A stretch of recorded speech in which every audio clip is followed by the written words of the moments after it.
بخاری مسلم میں حدیث ہے، تم میں سے کوئی شخص اس وقت تک مؤمن ہی نہیں ہو سکتا جب تک کہ میں اسے اس کے ماں باپ اولاد سب لوگوں سے بڑھ کر عزیز نہ ہو جاؤں۔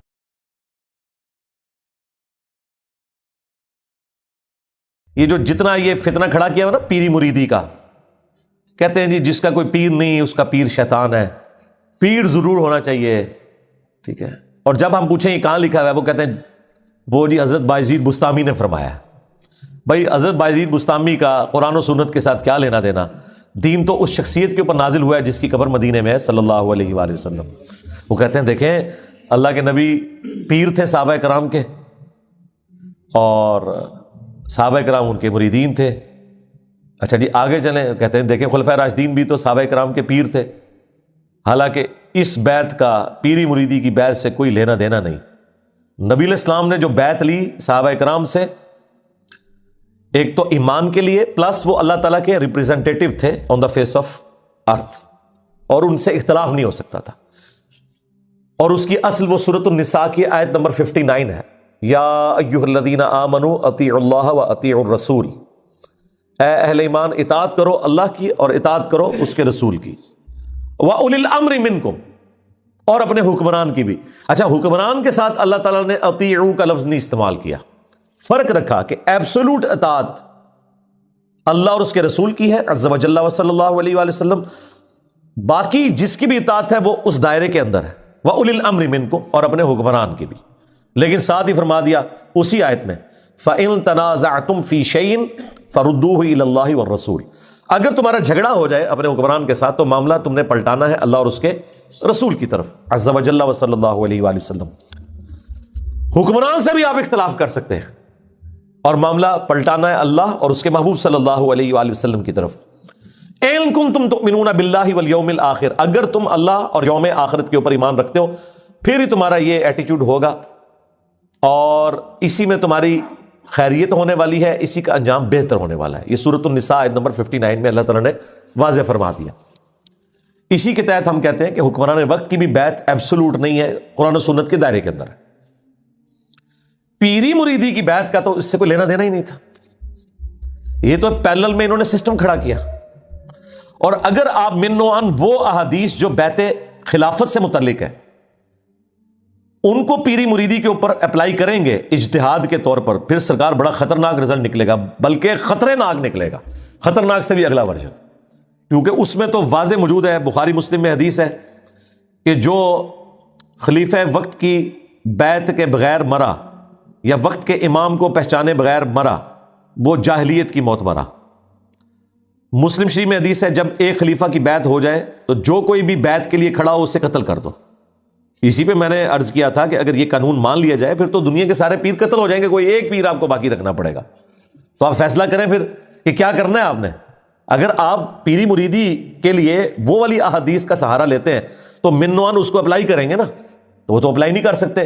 یہاں تو ایک گدی کے اوپر 4 بیٹے ہیں تو وہ آپس میں ایک دوسرے کو قتل کر دیتے ہیں گدی سنبھالنے کے لیے، اور باقی جو پیرلل میں اتنی گدیاں چل رہی ہوتی ہیں جو کبائی کے اڈے ہوتے ہیں ان کا کوئی دین سے لینا دینا نہیں۔ اس کے لیے قرآن سے دلیل پیش کرنا، جی قرآن میں بھی بیعت کا ذکر ہے، احادیث میں بھی بیعت کا ذکر ہے، یہ کتنا بڑا ظلم ہے۔ قرآن و سنت میں تو لینا دینا ہی نہیں اس بیعت کا، اور وہ بھی جو بیعت تھی خلفائے راشدین کی وہ بھی کامل الایمان مومنین ہونے کے باوجود، اور ان کے پیچھے اللہ کے نبی بھی کھڑے تھے، علیکم بسنتی وسنت الخلفاء الراشدین المہدیین، تم پر میری سنت میرے خلفائے راشدین کی سنت لازم ہے۔ اس کے باوجود ادھر بھی لوگ اختلاف کرتے تھے اور وہ اپنا ڈیسیژن واپس لیتے تھے۔ بخاری مسلم دونوں میں حدیث ہے، حضرت عمر کے دور خلافت میں سیدنا عمر رضی اللہ تعالیٰ عنہ مسجد نبوی میں داخل ہوئے، انہوں نے دیکھا کہ حضرت حسان بن ثابت نعتیہ اشعار سنا رہے ہیں حضرت ابو ہریرہ کو۔ تو حضرت عمر کھڑے ہوئے صرف ان کو دیکھا، انہوں نے دیکھنے کے انداز سے یہ اندازہ لگا لیا کہ یہ تو ابھی اس سے پہلے کہ کچھ کہیں، حضرت حسان جو کہ شاعر تھے، بڑی نرم طبیعت، ابھی تو آپ کو اگر ہم بتائیں کہ جنگوں میں بھی یہ کبھی بھی تلوار لے کے سامنے نہیں آتے تھے، شاعروں کے مزاج میں ہی نہیں ہوتا کہ وہ لڑائی کر سکیں، بڑے رقیق القلب لوگ ہوتے ہیں، وہ کسی جانور کے اوپر بھی چھری نہیں پھیر سکتے۔ لیکن یہاں دیکھیں دلیری اتنی، اور کہا ہے عمر اس طرح نہ دیکھ میری طرف، تجھ سے بہتر شخص مسجد میں ہوتا تھا، میں انہیں بھی نعتیہ اشعار سناتا تھا۔ حضرت عمر نے بھی کچھ بولا بھی نہیں ہے اور یہ بندہ اتنا دلیر ہو گیا شاعر ہونے کے باوجود کہ اس نے دیکھا بھی کیوں. یہ دلیری کس نے دی تھی ان کو؟ اللہ کے محبوب علیہ السلام نے. یہ جرت کس نے دی تھی؟ آگے سے حضرت عمر نے اپنی عزت بچانے کے لیے یہ بھی نہیں کہا کہ میں ہمیں پہ تکدا سا نا. ہو سکتا تھا نا بندہ دیکھے امیر المومنین کی سرعام اس طریقے سے ایک بندہ للکارا ہے, اس طرح دیکھ میرے حل سرکار یہ کون سنتا ہے. آج کوئی ایک محلے کا کونسلر کی بات سننے کے لیے تیار نہیں ہے, اور جس کے سامنے پرشین امپائر ڈھیر ہو چکی, رومن امپائر اسے جزیہ دے رہی ہے, اور وہ حضرت عمر تو اپنے آخری خطبات میں کہتے تھے کہ یا اللہ عرش پہ تو ہے اور دنیا پہ میں ہوں. یہ اسلام کی برکت ہے کہ اس وقت دنیا میں مجھ سے طاقتور انسان کوئی نہیں ہے, اور حقیقت بات ہے یہ حضرت عمر کو ہی اللہ نے سٹیٹس دیا ہے کہ وہ کہتے تھے کہ یا اللہ آسمانوں پہ تو اور دنیا پہ تو نے مجھے یہ سٹیٹس دیا ہے کہ اس وقت کوئی بھی مجھ سے زیادہ طاقتور انسان نہیں ہے. لیکن میں آج بھی اس وقت کو یاد کرتا ہوں کہ میں بھیڑ بکریاں چرایا کرتا تھا, اور میرا چچا مجھے ڈانٹا کرتا تھا کہ تو اونٹوں کی اور بھیڑ بکریوں کی حفاظت نہیں کر سکتا, تو مستقبل میں کیا کرے گا. آج اسلام کی برکت سے اللہ نے مجھے اتنی بڑی حکومت دی ہے. ٹھیک ہے, اس لیول کے اوپر ایک بندہ ہے, اور وہ پھر مزاج کا بھی سخت ہے, اور آگے سے حدیث بھی نہیں سنائی علیکم بسنتی و سنت الخلفاء الراشدین المہدیین. ہو سکتا ہے کوئی ادھر بریلوی دیوبندی بیٹھا ہوتا حدیث بھی سنا دیتا کہ حضرت سنا حدیث انہوں بدتمیزی کر رہے ہیں تھوڑے نال, ایک گستاخی کر رہے ہیں. یہ بھی نہیں ہوا. تو جب انہوں نے یہ جملہ سنا, کیونکہ بات آئی تھی اللہ کے نبی کی صلی اللہ علیہ وسلم, ہاں, تو انہوں نے کہا کہ اس حدیث پر گواہ لے کر آؤ. انہوں نے کہا یہ حضرت ابو ہریرہ بیٹھے ہوئے. حضرت ابو ہریرہ نے گواہی دی کہ امیر المومنین میں گواہی دیتا ہوں کہ نبی علیہ السلام نہ صرف نعتیہ اشعار سنتے تھے بلکہ دعا فرمایا کرتے تھے کہ اے اللہ حسان کی مدد فرما روح قدس کے ذریعے, جس طرح تو نے مدد فرمائی عیسیٰ ابن مریم کی, وَأَيَّدْنَاهُ بِرُوحِ الْقُدُسِ. تو حضرت عمر وہاں سے چلے گئے. اس ایک واقعے سے کتنے رزلٹ نکلے؟ نمبر 1, خلیفہ راشد بھی ہو, اگر وہ قرآن و سنت کے خلاف کوئی بات کرے آپ نے ایکسیپٹ نہیں کرنی. نمبر 2, اعلانیہ اس سے اختلاف کرنا ہے. نمبر 3, خلیفہ راشد کا بھی کتنا جگرا ہوتا تھا کہ وہ حدیث سن کے سرنڈر کرتا تھا. نمبر 4, حضرت عمر حضرت ابو ہریرہ کو ثقہ اور صدوق مانتے تھے, جبھی ان کی گواہی قبول کی. لہذا روافظ کا یہ کہنا کہ وہ حضرت ابو ہریرہ کو جھوٹا سمجھتے تھے یہ بالکل غلط ہے. اس پہ الگ سے میری ایک تفصیلی ویڈیو بھی ریکارڈ ہے. اور نمبر 5, اگر حضرت عمر کو یہ پتا نہیں تھا کہ مسجد نبوی میں محفل نعت ہوتی تھی اور نبی علیہ السلام سنتے تھے, حالانکہ وہ اتنے بڑے جید صحابی ہیں اور خلیفہ راشد ہیں, ان کو بھی یہ حدیث نہیں پتا تھی, تو سرکار اگر آپ کے کسی امام سے کوئی حدیث چھپی رہ گئی ہے تو اس میں اس امام کا مرتبہ کو گر نہیں گیا. اور یہ انجینئر صاحب نے دسیا ساڑھے بزرگوں نے نہیں سی پتا, ساڑھے اماموں نے نہیں سی پتا, اور تواڈے بزرگ تے شاہی کوئی نہیں, سیدنا عمر جیسا ہے ہی کوئی نہیں, تیرے امام تے شاہی کوئی نہیں. اگر حضرت عمر سے یہ حدیث چھپی ہوئی تھی کہ مسجد میں نعتیہ اشعار پڑھے جا سکتے ہیں, تو ان کے بعد کون یہ دعویٰ کر سکتا ہے کہ میں ان سے بڑا عالم ہوں؟ تو کسی سے کوئی چیز اوور لک بھی ہو سکتی ہے. اتنے رزلٹ نکلے. یہ اس بیعت کا سٹیٹس تھا. یہاں یہ جو پیر بنے ہوئے ہیں ان کے مریدین ان سے اختلاف کر سکتے ہیں؟ کار کے بتائیں. کبھی نہیں کر سکتے. آپ کو سنائیں گے ممبر سے کہ حضرت عمر سے بھرے مجمع میں کسی نے پوچھ لیا تھا کہ مال غنیمت میں ایک چادر ملی تھی سب کو اور آپ کا قد لمبا ہے, آپ نے کیسے اپنا لباس سلوا لیا؟ ہم اس وقت تک آپ کا خطاب نہیں سنیں گے جب تک کہ آپ کلیریفیکیشن نہ دیں. تو حضرت عمر نے کہا کہ میرا بیٹا بتائے گا. تو عبداللہ بن عمر نے کہا کہ میں نے اپنے حصے کی چادر اپنے باپ کو دی تو انہوں نے اپنا لباس سلوا لیا.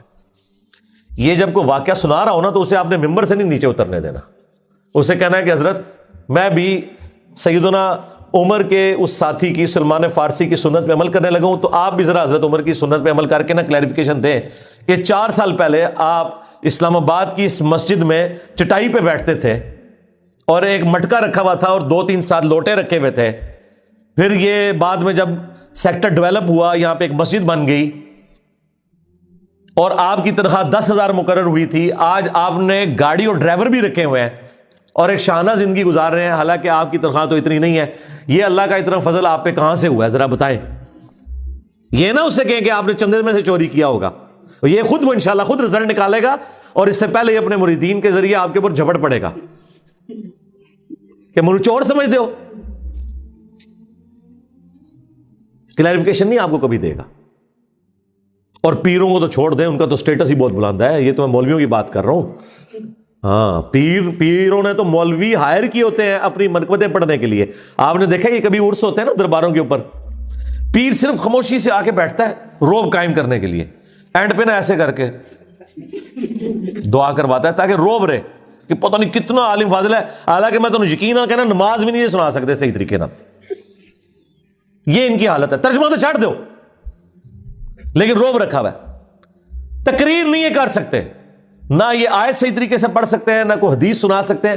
مولوی انہوں نے بھرتی کیے ہوتے ہیں, وہ آ کے پہلے ان کی تعریف کرتے ہیں, اس کے بعد کوئی جھوٹے واقعات مرے ہوئے کے جو قبر میں پڑا ہے اس کے سناتے ہیں, الٹیمیٹلی وہ بھی اپنا حصہ لے کے چلے جاتے ہیں. یہ ٹوٹل پیروں کا پورا سسٹم ہوتا ہے. یہی تو دیکھیں پیر نصیر الدین نصیر صاحب رحمہ اللہ, ان کا یہی تو جھگڑا تھا وہ اپنے پیرلل میں جو دوسری گدیاں چل رہی تھیں کہ یار مولویوں سے کیوں تقریریں کراتے ہو, خود کرو. اب پیر نصیر الدین صاحب تو عالم دین تھے, وہ تو تقریر کر لیتے تھے. ان کو یہ بھی پتا تھا کہ یہ جو دوسرے میرے جو پیرلل میں چل رہے ہیں, ظاہر ہے کہ وہ یہ دو بھائی تھے نا, بابو جی سرکار دے دو بیٹے سن جی, وڈے لالا جی تے چھوٹے لالا جی.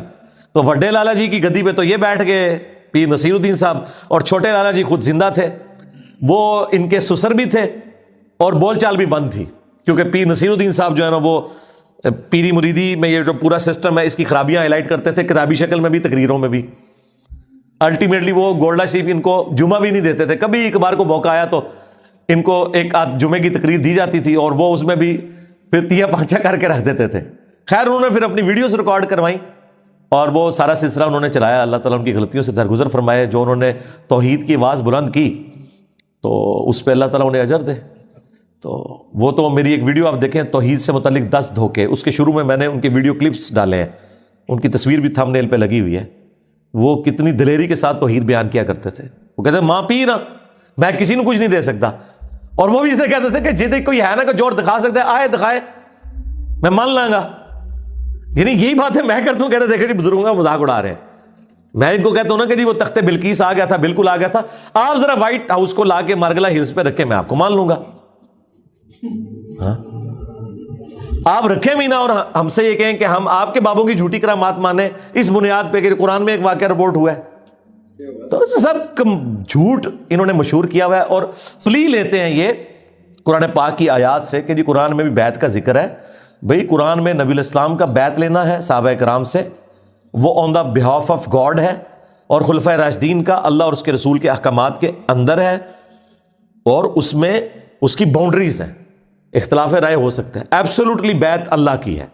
نبی الاسلام بھی اللہ کے لیے بیعت دیتے تھے. اسی لیے سورہ الفتح میں کہا گیا اے نبی یہ جو درخت کے نیچے آپ بیعت لے رہے ہیں ان کے ہاتھوں پہ اللہ کا ہاتھ ہے.